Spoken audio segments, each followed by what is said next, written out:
The moment I saw the certified letter from the Meadowbrook Hills HOA demanding that I heat the community pool at my own expense, I knew my life in this suburban Arizona neighborhood was about to get complicated. My name is Brandon Quincy, and I had moved to Phoenix 3 years ago after selling my tech startup in California. The house I purchased on Saguaro Drive came with what I thought was a sweet bonus. It was built on a double lot, and the previous owner had installed an Olympic-sized heated pool that technically straddled the property line between my land and what was designated as HOA common area. The original agreement, signed 20 years before I bought the place, stated that the pool would be maintained by the homeowner but could be used by the community during certain hours. In exchange, my HOA fees were reduced to almost nothing, just $50 a month. It had worked perfectly for 3 years. I did not mind the occasional neighbor taking a dip on summer afternoons. The pool was huge, the heating system was state-of-the-art, and I had enough money that the utility costs were just a line item in my budget. But then Patricia Morrison became HOA president. Patricia was everything you would expect from a suburban HOA tyrant. She was 52, had the haircut that screamed, "I want to speak to the manager," and wore athleisure where like it was formal business attire. She drove a white BMW X5 and had never worked a day in her life, living off her divorce settlement and spending her time making everyone else miserable. The letter arrived on a Monday morning in January. Phoenix winters are mild, but they are not pool weather. The temperature hovered around 60 degrees during the day, dropping to the 40s at night. Nobody in their right mind would swim in those conditions without heating. The letter read, "Dear Mr. Quincy, as per HOA regulations newly adopted in our December meeting, all shared amenities must be maintained in usable condition year-round. This includes the community pool located partially on your property. We require that you heat the pool to a minimum of 82 degrees Fahrenheit from October through March, with daily temperature logs submitted to the HOA board. Failure to comply will result in fines of $500 per day until compliance is achieved. Sincerely, Patricia Morrison, HOA President." I read it 3 times, certain I was missing something. They wanted me to heat an Olympic-sized pool through the winter, which would cost me around $4,000 per month in electricity and gas, for a pool that nobody would use anyway. I called Patricia immediately. She answered on the 4th ring, her voice dripping with false sweetness. "Brandon, I assume you received our letter. Patricia, this is insane. Nobody uses the pool in winter. Why would I heat it? The rules state that shared amenities must be maintained year-round. It is quite clear." "What rules? I have the original agreement from when the house was built. There is nothing about winter heating. The board voted on new regulations. As a homeowner, you are bound by HOA decisions.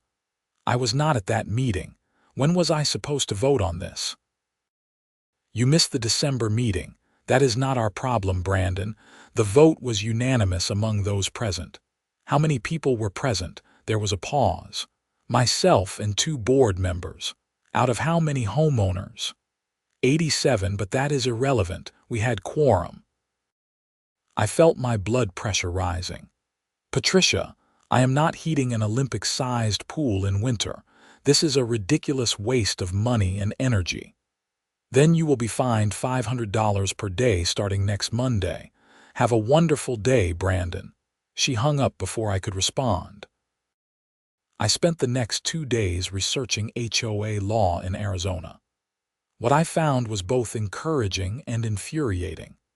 HOAs in Arizona have significant power, but they are not unlimited. They cannot pass rules that are arbitrary and capricious or that create undue burden on homeowners. They also cannot retroactively change agreements that were part of a property sale. I hired a lawyer named Gerald Stevens, a gruff, 60-year-old who specialized in HOA disputes. His office was in downtown Phoenix, and when I walked in Wednesday morning, he was already reviewing the documents I had emailed him.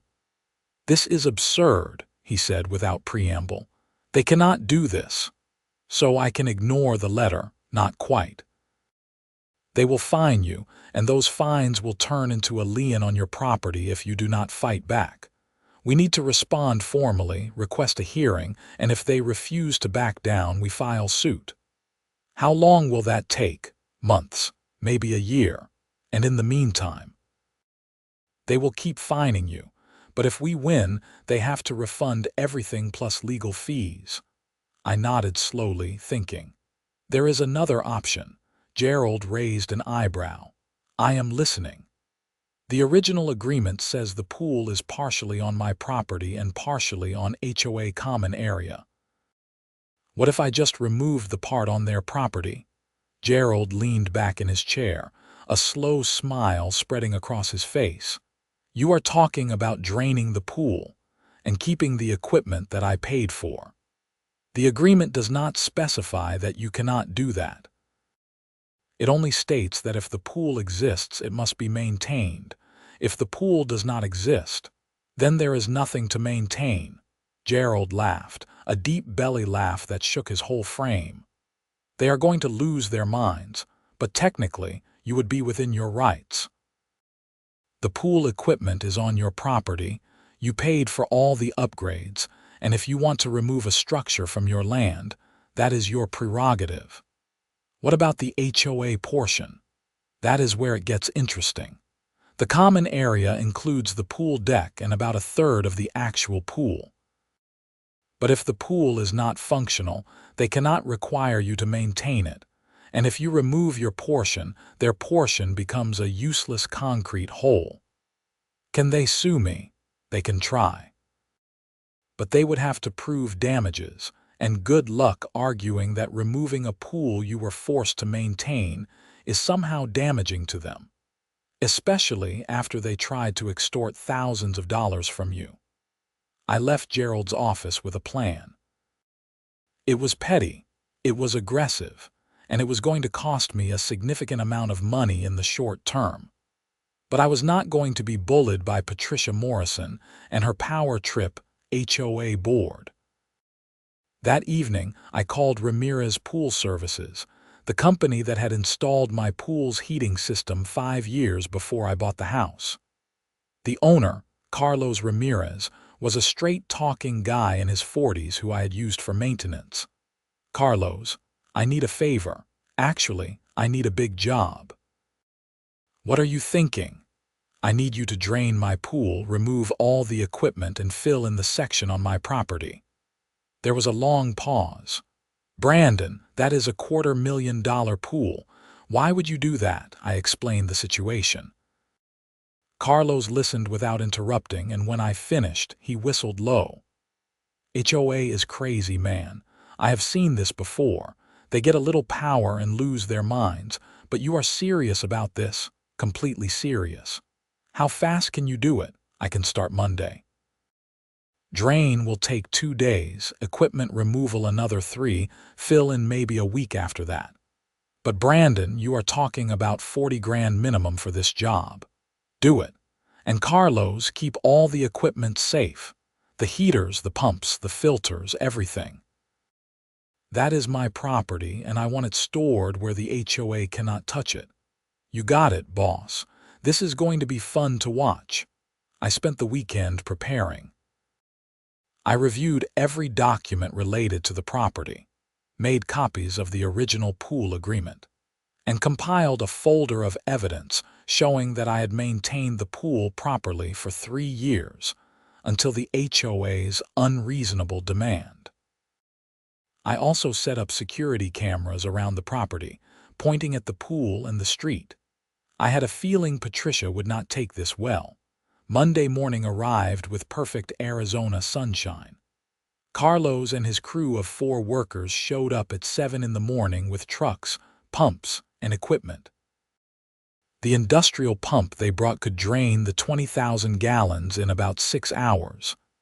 At 8:30, Patricia pulled up in her BMW. She marched across my lawn without bothering to use the sidewalk, her face already red with anger.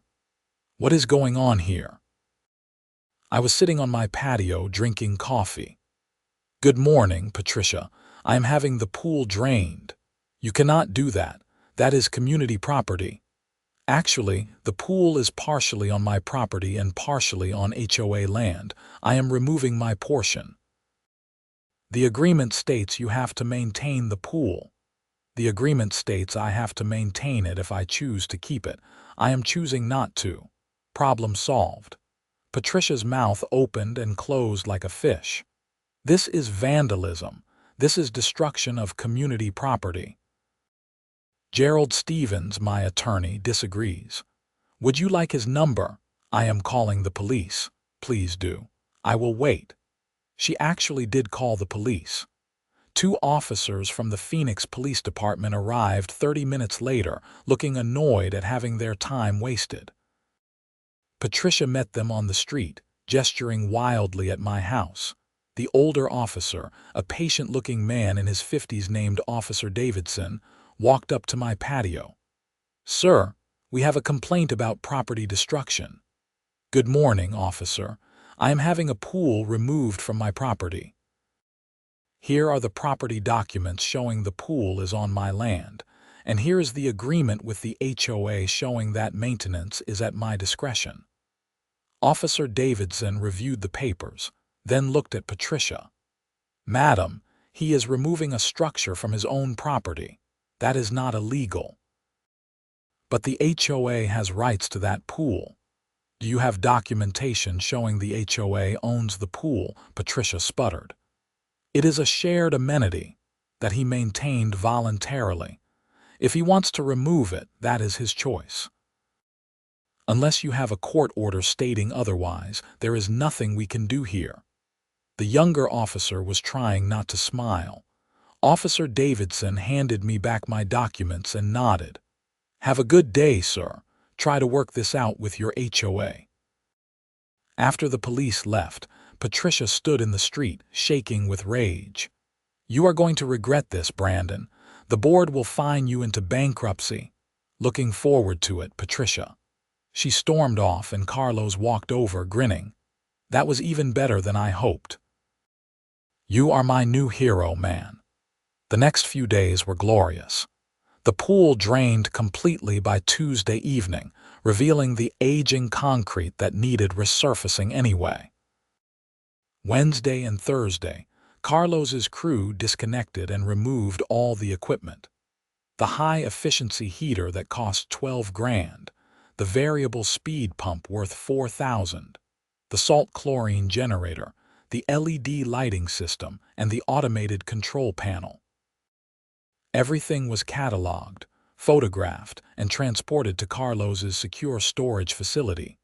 Friday, they began cutting the pool. Carlos brought in a concrete saw, and they carefully removed the section on my property, leaving the HOA's portion intact but completely useless. The HOA's third was now just a concrete depression in the ground, about 12 feet deep, taking up space on the common area. The neighborhood was in chaos. I received dozens of texts and calls from neighbors, some angry, most confused, a few openly supportive. A guy named Jeff who lived 2 streets over came by Friday evening. Brandon, I just want to shake your hand. Patricia has been making everyone's life hell for 6 months. The fines, the violations for having the wrong shade of white on mailboxes, the rules about when we can put out trash cans. You are a legend. Thanks, Jeff. I am just tired of being pushed around. Half the neighborhood is tired of it. We have been talking about voting her out, but nobody wants to run against her because she makes it personal. This might be the push we need. More neighbors stopped by over the weekend. Some brought beer. Others just wanted to see the destroyed pool with their own eyes. A woman named Sandra from 3 houses down actually cried with laughter when she saw the remaining HOA section, a useless pit in the ground. "Oh my God, Patricia is going to have a stroke. This is the best thing I have ever seen." The following Monday, I received another certified letter. This one was even more aggressive. "Mr. Quincy, your destruction of community property is a violation of HOA regulations and Arizona state law. You are hereby fined $25,000 for property damage and an additional $500 per day until the pool is restored to original condition. You have 10 days to begin restoration, or we will place a lien on your property and pursue legal action. Patricia Morrison, HOA President." I forwarded the letter to Gerald, who called me within an hour, laughing so hard he could barely speak. "She is insane. She is actually insane. Brandon, we have her. This letter is an admission that they are retaliating against you for not complying with an unreasonable demand. This is gold." So what do? We file suit against the HOA for harassment, abuse of power, and violation of Arizona HOA statutes. We ask for damages, legal fees, and we request an injunction preventing them from fining you further. I will have the paperwork filed by Wednesday. What about the pool? Let them keep their useless concrete hole. It is their problem now. The lawsuit was filed in Maricopa County Superior Court on Wednesday, January 21st. The complaint was detailed, citing specific Arizona statutes that the HOA had violated, including ARS 33-1242, which prohibits HOAs from taking action that is arbitrary, capricious, or discriminatory. We also included the timeline showing that Patricia had specifically targeted me with the heating requirement after I declined to support her bid for a second term as president in an email 6 weeks earlier. That email had been polite but clear. "Patricia, I think the board needs fresh perspectives. I will be supporting other candidates for president in the next election." I had not thought much of it at the time, but now it was evidence of retaliation. The HOA was required to respond within 20 days. During that time, Patricia went on a campaign to turn the neighborhood against me.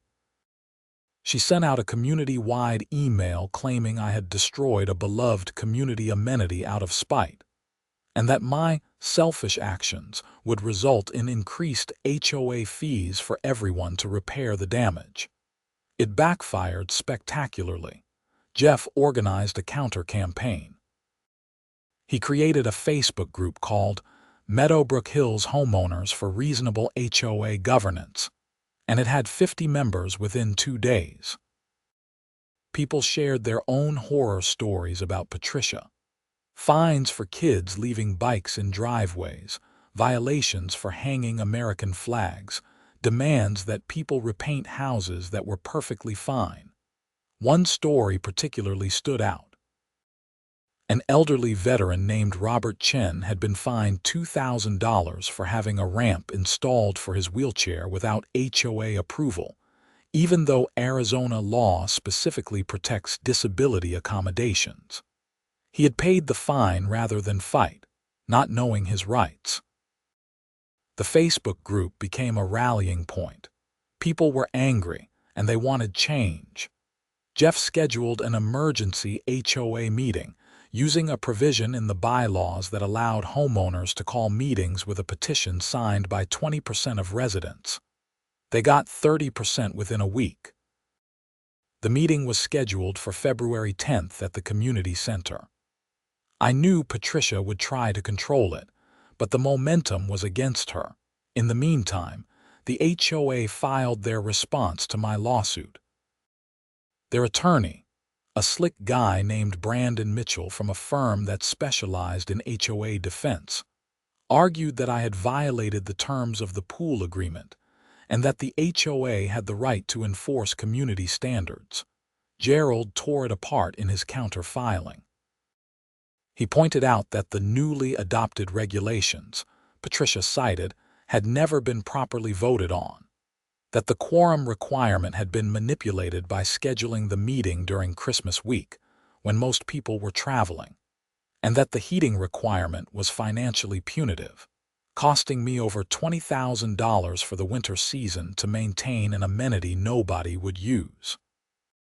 The judge assigned to our case was Judith Ramirez, a no-nonsense woman in her 60s known for being impatient with frivolous lawsuits. Our preliminary hearing was scheduled for February 15th, 5 days after the community meeting. The community meeting was standing room only. 87 homes in Meadowbrook Hills and 72 homeowners showed up. The community center had never been so packed. Patricia tried to control the meeting from the start, standing at the podium with her two board allies, Karen Stiles and Deborah Marsh, flanking her like bodyguards. This meeting has been called irregularly, but we will proceed according to Robert's Rules of Order. I will allow 5 minutes for comments before we move to regular business. Jeff stood up from the front row. Actually, Patricia, this meeting was called by petition of 38 homeowners, which is well above the required threshold.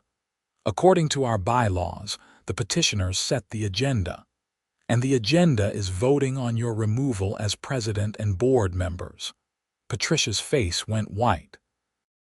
That is not how this works. You cannot just remove board members. Actually, we can. Bylaws Article 7, Section 3. Any board member can be removed by a 2/3 vote of homeowners present at a properly called meeting, and this meeting was properly called. A lawyer in the crowd named Michelle Torres stood up. I reviewed the petition and the bylaws. Jeff is correct. This meeting is legitimate and removal votes are in order. Patricia looked at her attorney who was sitting in the back. He shrugged helplessly. She had not expected this level of organization. Fine, Patricia said, her voice tight. Let us vote then. But first, everyone here should know that Brandon Quincy destroyed community property and is costing all of you money in legal fees to defend against his frivolous lawsuit. I stood up. I am happy to address that.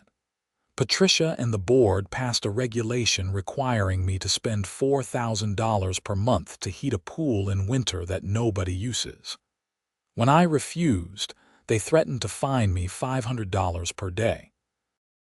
So I removed the pool from my property, as is my legal right. The HOA still has their portion of the pool. They are free to maintain it however they want. Without the equipment, it is useless, Patricia shouted. The equipment was on my property and was my equipment. You are welcome to purchase your own equipment and maintain your portion of the pool. The room erupted in murmurs. Sandra stood up. How much would that cost? The heating system alone is about $15,000, plus pumps, filters, and controls, probably $30 grand total. And about $4,000 per month to run it in winter. The murmuring got louder. People were doing math in their heads, realizing that Patricia had wanted to force me to pay those costs. Robert Chen stood up, leaning on his walker. I want to say something. Patricia fined me $2,000 for a wheelchair ramp. My daughter had to help me pay it because I am on a fixed income. I served in Vietnam and I came home to be harassed by my own HOA. I am voting to remove her. The room broke into applause. Patricia tried to restore order, but it was too late. The momentum had shifted completely.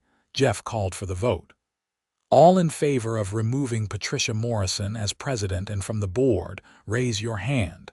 68 hands went up. It was not even close. All opposed. 4 hands, including Patricia's. The motion carries. Patricia Morrison is removed from the board effective immediately. Patricia grabbed her purse and stormed out, Karen and Deborah following her. The remaining board members, 3 people who had been relatively quiet during Patricia's reign, looked relieved. Jeff continued. We need to vote on an interim president until the next scheduled election. I nominate Michelle Torres. Michelle was elected unanimously. Her first act was to address the lawsuit. Brandon, the HOA was wrong to make those demands. On behalf of the new board, I want to apologize and work toward resolving this reasonably. Can we schedule a meeting with your attorney? I nodded. I am willing to talk. The room applauded again. The meeting continued for another hour, with homeowners voting to rescind dozens of Patricia's petty rules and regulations. By the end, Meadowbrook Hills had a completely different HOA. Gerald met with Michelle and the HOA's attorney the following week. The terms were straightforward. The HOA would drop all fines against me, pay my legal fees of $15,000, and formally acknowledge that the pool agreement was void since the pool no longer existed. In exchange, I would drop my lawsuit. I agreed, but I added one condition. I want the HOA to purchase the pool equipment from me for $1, and I want them to donate it to the Phoenix Parks and Recreation Department for use in public pools. Michelle smiled. That is more than fair. Done. The preliminary hearing on February 15th became a formality. Judge Ramirez reviewed the settlement agreement, confirmed that both parties agreed, and dismissed the case. Mr. Quincy, she said before closing the hearing, I have been on the bench for 20 years, and I have seen a lot of HOA disputes. Most are petty nonsense. This one actually had some entertainment value. Good luck with your new board. Thank you, Your Honor. The equipment was donated to Phoenix Parks and Recreation in March. They were thrilled to get high-end pool equipment for free and installed it in a community center pool in a low-income neighborhood. Carlos handled the installation at cost, and I threw in an extra $5,000 for maintenance. But that was not the end of Patricia Morrison's story. In April, I received a call from Michelle. Brandon, you need to hear this. The forensic accountant we hired to review HOA finances found something. What kind of something? Patricia embezzled over $60,000 from HOA funds over the past 2 years. My stomach dropped. Are you serious? Completely. She created fake vendor invoices for landscaping and maintenance work that was never done. The checks went to an account she controlled. We are talking to the police. The Phoenix Police Department's white-collar crimes unit opened an investigation in May. Detective Sarah Granger, a sharp woman in her late 30s, interviewed multiple board members and reviewed 2 years of financial records. This is pretty clear-cut, she told me during one interview. She was not even smart about it. The fake vendor has her husband's name as the registered agent. Patricia was arrested on June 3rd. The charges included theft, fraud, and forgery. Her husband, a quiet man named Gregory who most of us had never really noticed, filed for divorce a week later. The preliminary hearing was in July. Patricia's attorney tried to argue that she had just been disorganized and made accounting errors, but the prosecution had too much evidence. The fake invoices, the shell company, the transfers to her personal account. She took a plea deal in August. 18 months in prison, 5 years probation, and full restitution of $63,742 to the HOA, including interest. She sold her house in September to pay the restitution, and I heard she moved to Nevada after her release. Meanwhile, life in Meadowbrook Hills improved dramatically. Michelle ran for president officially in the fall election and won by a landslide. The new board focused on actual community improvement rather than petty enforcement. They repaved roads, updated the playground, and created a community garden. The HOA portion of the former pool became a community green space. Michelle organized a workday where 20 neighbors showed up with shovels and dirt, and we filled in the concrete depression. The landscaping company donated grass seed and plants, and by October, It was a nice little park area with benches and a walking path. Jeff and I became good friends. We started a monthly poker game that rotated between houses, and it became a neighborhood tradition. Robert Chen joined us regularly, and we always made sure his house was wheelchair accessible when it was his turn to host. I never rebuilt the pool. Honestly, I did not miss it. The whole situation had been a reminder that sometimes standing up to bullies costs money and time, but it is worth it. Patricia had counted on me backing down, on me being too busy or too conflict-averse to fight back. She had miscalculated badly. One evening in November, almost a year after the original demand letter, I was sitting on my patio with a beer when Sandra walked over. "Brandon, I just wanted to thank you again. I know this whole thing was stressful, but you changed this neighborhood. We actually like living here now." "I just did not want to pay $4,000 a month to heat a pool in winter," I said with a laugh. "It was more than that. You showed people they did not have to accept abuse from the HOA. Half the neighborhood has told me they were planning to move before all this happened. Now people are staying, and we have a waiting list of buyers who heard about our reasonable HOA." That was true. Property values in Meadowbrook Hills had actually increased. Turns out people will pay a premium to live somewhere without a tyrannical HOA. In December, the new board threw a holiday party at the community center. It was the first one in 3 years, since Patricia had canceled them claiming they were too expensive and encouraged loitering. Over 100 people showed up, including kids, and it felt like an actual community for the first time since I had moved in. Michelle gave a short speech thanking everyone for their involvement in turning the HOA around. Last year at this time, our HOA was a source of stress and conflict. Today, it is what it should be, a group of neighbors working together to maintain our community. We still have work to do, but I am proud of what we have accomplished. The room applauded. As people mingled and kids ran around with cookies, I felt a sense of satisfaction that had nothing to do with winning a legal battle. I had moved to Phoenix looking for a quiet place to enjoy my retirement from the tech world, and instead, I had found myself in the middle of suburban warfare.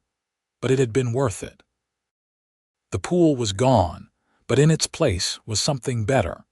A neighborhood where people actually wanted to live, where the HOA worked for homeowners instead of against them, and where a middle-aged woman with a power complex could not make everyone miserable just because she held a title. Carlos stopped by the party with his wife. "Hey Brandon, I have been telling this story at every job I do. You are famous in pool service circles. Famous for destroying a pool. That is not exactly the reputation I was going for. Famous for standing up to HOA bullies." I have had 3 clients in the past month who had similar situations, and they all said your story gave them courage to fight back. One guy in Scottsdale had an HOA trying to force him to replace a perfectly good roof because it was not the right shade of brown. He told them to shove it and lawyered up. They backed down immediately. That made me smile. Maybe some good had come from all this beyond just my neighborhood. The winter passed quietly. The former pool area, now a green space, became a popular spot for neighbors to gather. Someone installed a little free library box, and kids played on the grass. It was a better use of the space than a pool that was only usable for months a year anyway. In March, I received a letter from the Arizona Department of Real Estate, which oversees HOAs in the state. They had investigated Meadowbrook Hills HOA as part of the criminal case against Patricia, and found multiple violations of state law, beyond just the embezzlement. The previous board had never held proper elections, never filed required financial disclosures, and had passed regulations without following proper procedures. The department issued a report praising the current board for bringing the HOA into compliance and cited Meadowbrook Hills as an example of successful community self-correction. Michelle framed the letter and hung it in the community center. Life settled into a comfortable routine.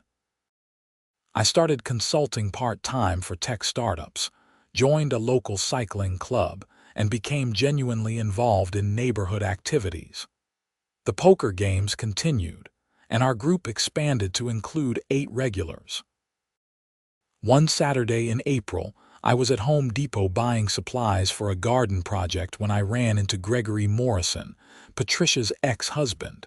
He looked better than I remembered, less worn down. "Brandon," he said, looking nervous, "I want to apologize for Patricia. I did not know about the embezzlement until the police told me. I am sorry for everything she put you through." "You do not need to apologize for her choices, Gregory. That is not on you. Still, I feel like I should have noticed. The fake business, the transfers, I was not paying attention." "You were in a difficult marriage. That is clear to everyone. Are you doing okay?" He nodded. "Better, actually. I moved to a condo in Temp, got a job at a library. It is quiet, which I like, and I am in therapy, working through why I stayed with her so long." "Good for you. Seriously. That takes courage." We talked for a few more minutes, and I gave him my number in case he ever wanted to grab coffee. He never called, but I saw him occasionally around Phoenix, usually at bookstores or coffee shops, always alone with a book. He seemed content. As for Patricia, I heard through the neighborhood grapevine that she served 14 months of her 18-month sentence with good behavior. She moved to Henderson, Nevada, after her release and got a job at a call center. Her social media presence, which had been very active before the arrest, went completely dark. I hoped she was getting her own therapy and figuring out why she needed to control people so badly.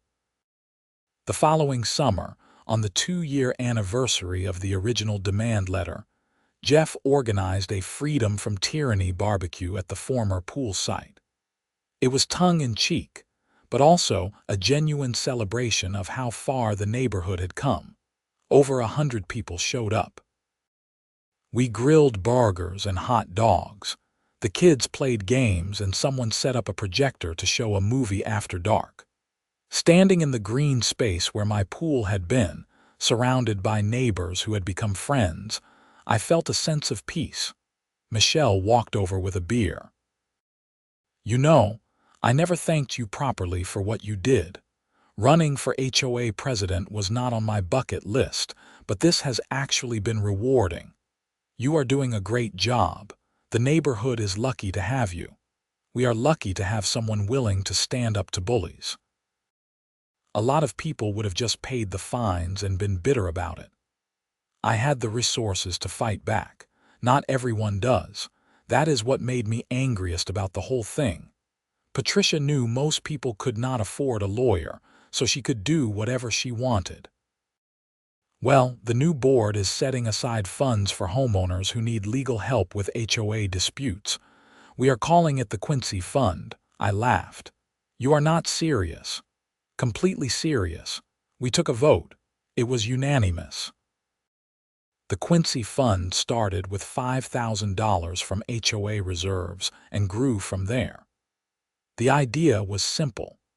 If a homeowner believed they were being treated unfairly by the HOA and needed legal advice, the fund would cover up to $2,000 in attorney fees. It created accountability, since board members knew they could not just bully people without pushback. Other HOAs in the Phoenix area heard about it and started similar programs. Within a year, it became a model for HOA reform in Arizona. The state legislature even held hearings about requiring all HOAs to maintain such funds. I was invited to testify in front of the Arizona House of Representatives Committee on Commerce in October. It was surreal, sitting in a government building explaining how my destroyed pool had led to broader HOA reform. The issue is not that HOAs have power, I told the committee. The issue is that homeowners often have no practical recourse when that power is abused. Legal fights are expensive and time-consuming. Most people just pay unfair fines rather than fight. That creates an incentive for bad actors on HOA boards to abuse their position. If every homeowner had access to affordable legal advice, HOA boards would think twice before passing arbitrary rules. The committee passed a bill requiring HOAs with more than 50 homes to maintain a legal assistance fund. The governor signed it into law in November. It was not a perfect solution, but it was a start. Life continued. Meadowbrook Hills became known as one of the best managed communities in Phoenix. Property values increased 20% over 3 years, not because of fancy amenities, but because people wanted to live somewhere with a functional HOA. I eventually sold my house 5 years after the pool incident, not because I was unhappy, but because I decided to travel. I had spent my 40s building a business and my early 50s fighting HOA battles. I wanted to see the world before I got too old to enjoy it. The house sold in 3 days for $50,000 over asking price. The buyers, a young couple from California named David and Emma, loved the property and the neighborhood. When I explained the history of the pool area, David laughed. "We heard about that. It is like neighborhood legend." The guy who stood up to the HOA and won. I would not say I won. I just refused to lose. Same thing in the end, right? Maybe he was right. I had not set out to be a neighborhood hero or an HOA reform advocate. I had just been tired of being pushed around by someone who enjoyed wielding petty power. But in refusing to back down, I had changed more than just my situation. The neighborhood was better. The HOA system in Arizona was slightly more accountable, and dozens of people had told me that my story inspired them to stand up for themselves in various situations. On my last day in the house, I walked over to the green space where the pool had been. Kids were playing soccer and a few neighbors were sitting on benches chatting. It was a warm May evening and the desert air smelled like creosote and mesquite. Jeff walked over and handed me a beer. "Going to miss having you around, man. I will miss this place, but it is time for something new." "Where are you headed first?" "Japan. I have always wanted to spend a few months in Tokyo, send pictures, and come back to visit. Definitely." We stood there watching the sun set over the neighborhood, two guys who had become friends because of an absurd HOA dispute over pool heating. Life is strange that way, how conflict can sometimes create community. I left Phoenix in June, and over the next few years, I traveled through Asia, Europe, and South America.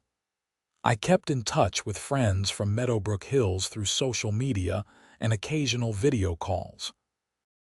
The neighborhood continued to thrive, and Michelle served 2 more terms as HOA president before passing the torch to someone else. Patricia Morrison faded into obscurity. Last I heard, she was working as a receptionist in Henderson and had no online presence at all. I did not take any joy in her downfall. She had done that to herself, but I did feel satisfied that she was no longer in a position to hurt people. The pool equipment I had donated to Phoenix Parks and Recreation was still in use 5 years later, maintaining a community pool that served thousands of kids every summer. Carlos sent me pictures occasionally, showing children swimming and playing in water heated by the same system that had caused so much trouble. In a way, the equipment found a better purpose than it ever had in my backyard. Instead of heating a private pool that was used by a few dozen neighbors, it now heated a public pool that served an entire community. That felt like the right ending to the story. Looking back, I made the right choice.